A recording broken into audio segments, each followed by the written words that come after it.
The Consciously Curious Show is the place to inspire or satisfy your curiosity.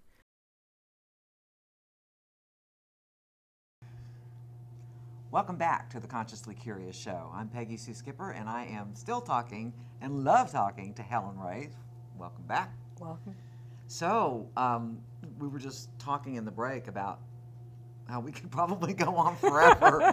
But I think it's important to share with people experiences that really affected you so that it may help somebody else. And I know that you lived in chronic pain for many, many years. So tell us a little bit about that and your healing or wellness process attached to that. So 15 years of chronic pain, and I'm talking well over $100,000 to doctors in the Houston area, great doctors. Pain and Stress Center, the Institute of Pain and Stress, actually introduced me to biofeedback, self-meditation, self-hypnosis. So that was the first opening of a door into alternative healing. Not quite at the level we play at today, but it was a beginning. But it was the first step. It was. And the conflict, though, was that all the doctors I went to with herniated discs and soft tissue damage told me it was a life sentence. It would get worse with age. They did tell me, don't gain weight. I did a lot of physical therapy. I've had injections, steroids injected right into muscle spasms. It was not the most fun way to live. My whole world revolved around pain. How I dressed, what I ate when I rested, how I slept, the heating pad. It was always, we had to monitor this big monster in our life to even for me to function. And then in my studies, being exposed to meditation and wanting to get to a better level of it to feel better, I had heard that if you meditate at the same time in the same place, that's even more powerful. And I got a window of opportunity when Sean started in preschool. So I had this little break in the morning to myself, and I would make myself meditate. And yes, I say make myself because it was really hard. And one day I had a mind-blowing supernatural experience. I heard a voice very clearly say, "Go to Kroger." And it's so funny. It's amazing what those ad executives can do these days. You know? It's like they're piping the ads in through the dreams or the meditation. I love that. And I'm like, was that real? How embarrassing. Like, what does that mean? And so I thought, well, I'm alone, I have time. And so I drove myself to Kroger, and I was mortified. I was filled with fear, and then I kept reassuring myself. I'd be like, Helen, it's okay, nobody knows. You don't have to tell anybody. And Kroger's a pretty safe place. Except I didn't need any groceries. So I felt really ridiculous walking around. Now again, remember, we've spent a fortune on doctors and care for my pain. And I'm walking through Kroger, and I see this rack of books, and they're on sale for $5. And so I'm standing in front of the rack thinking, well, maybe this is it. And I see a book. It's called Mind Body Prescription, Healing the Pain by Dr. John Sarno. And I bought it for $5. Now, if that isn't irony, I don't know what is. So I take my $5 book home. I start reading. I read 30 pages every day for a whole month. Quite boring, but I was changing the way I think. And on my 40th birthday, my two boys and my husband and I, we all played hooky. We went to Astroworld, and we have photos of me rock climbing. And I have not been in chronic pain since. Wow. And I bless Dr. Sarno. And if you fast forward to an EFT practitioner, Gary Craig, in his book on back pain, he references Dr. Sarno's work. Interesting, interesting. So would you call that almost a spontaneous healing? I mean, well, no, because 30 pages every day was a little bit of work. 30-day spontaneity, The spontaneous part is that I actually got the information and I was ready to integrate it and implement it. But really consider this. People in my life knew me as somebody with chronic pain. And they're like, hey, you look better. You must be feeling better. Yeah, I got healed by a book. From Kroger. Yeah. For $5. So, my mind was totally blown open to don't limit how it comes to you. Take the blessings. We pray and ask and beg and plead, and it's like, bargain. I think our Creator has an outrageous sense of humor, and why wouldn't you just say yes? Take it however it comes. So even that experience being that odd has led me to joyously live the life that I live today, helping people the way I do. And you're such a great teacher, and I really want to just take a moment to say thank you for all that you are and all that you do for our community and the world.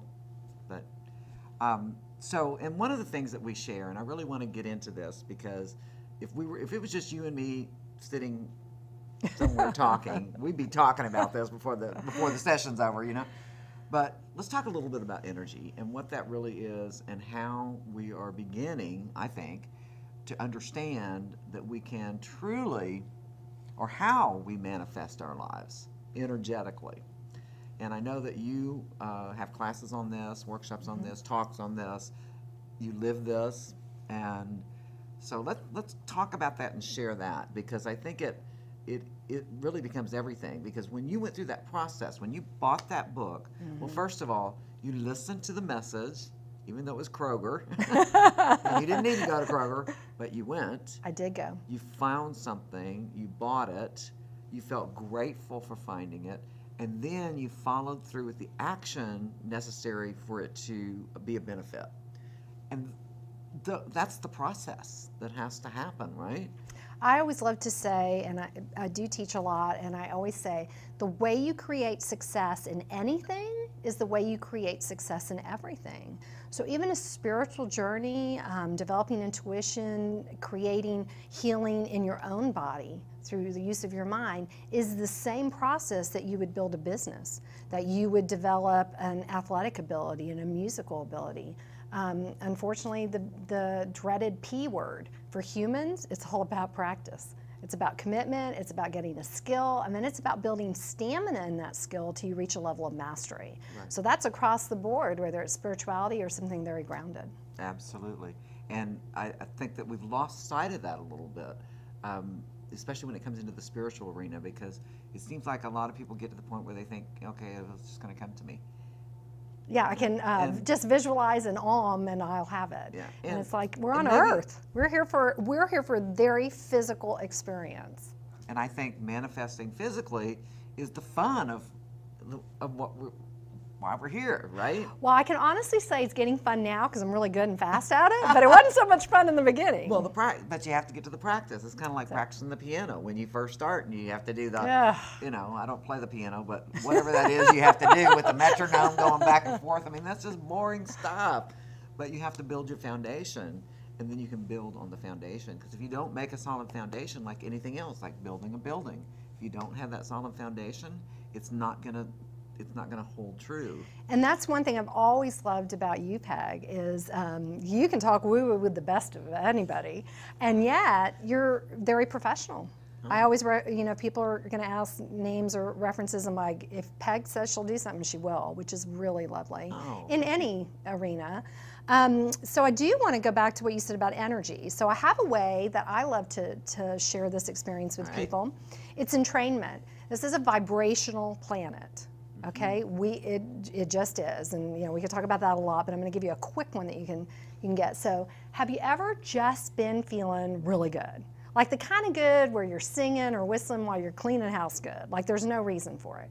You are really vibrating very high. Your frequency is high. You're happy, no negative thoughts, and then the phone rings, and you answer the phone. And it's a friend, and they have just stressed, and something terrible's happened, and they're talking. So you've been vibrating up here, all happy, and they're down here feeling bad. Well, what happens on the phone call?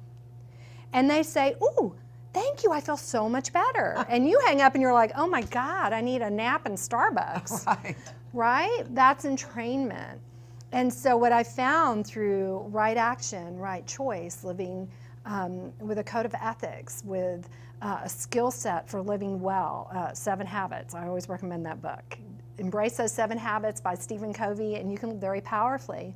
I tend to hold my frequency really high so that people feel good around me, and yet I don't resonate down. Right. And when you're resonating high, then you actually attract into your experience all the things that would have you resonate higher. Yes, I know. Isn't that great? And the people that can play there and want to. And so that's great. And I love that, the visual that you just said. You're up here, they're down here, and then they feel better and you feel worse. It's like, wait, what's wrong with that picture? So I kind of you know, draw my boundaries these days. If you want me to do that with you, you have to pay me. I don't do that for free anymore. You know, you're not messing with my energy level unless you're paying me.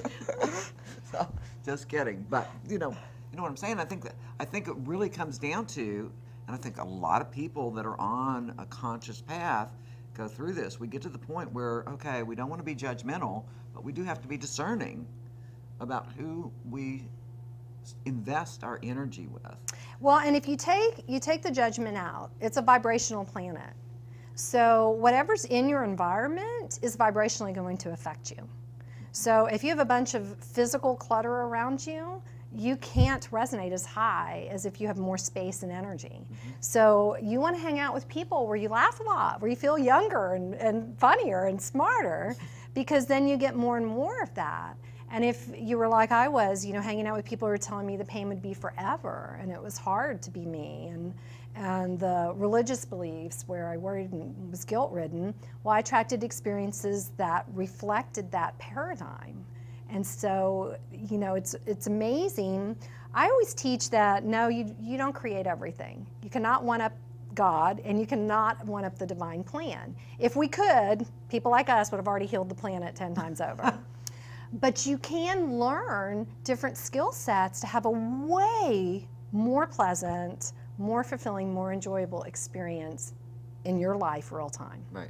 And I believe truly that I know that if enough of us do that, we can shift the planet. And the example I use in the book I wrote with Dr. Sam about the pyramids, in the beginning of the book, I said, you know, the world is flat, man can't fly. And those were absolute truths in the time. And so now nobody believes that anymore. Well, even look at the atom. Right. Any concept like that. But what it took was the mass consciousness getting to what I call critical mass for the shift. So the more of us that understand, practice, keep at it, and as that group goes bigger, the mass consciousness meter is getting closer to critical mass. And when we reach that critical mass, it'll go, and everybody will understand that the world is not flat, or whatever the new concept is.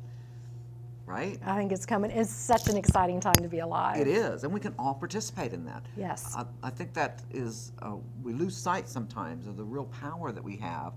And I say over and over again in my workshops, my classes, anywhere I can, the only way we're really going to make this shift is for each of us individually to do it. Well, being a woman, I'm grateful for the women I won't even know. They've made such a profound difference through changing beliefs.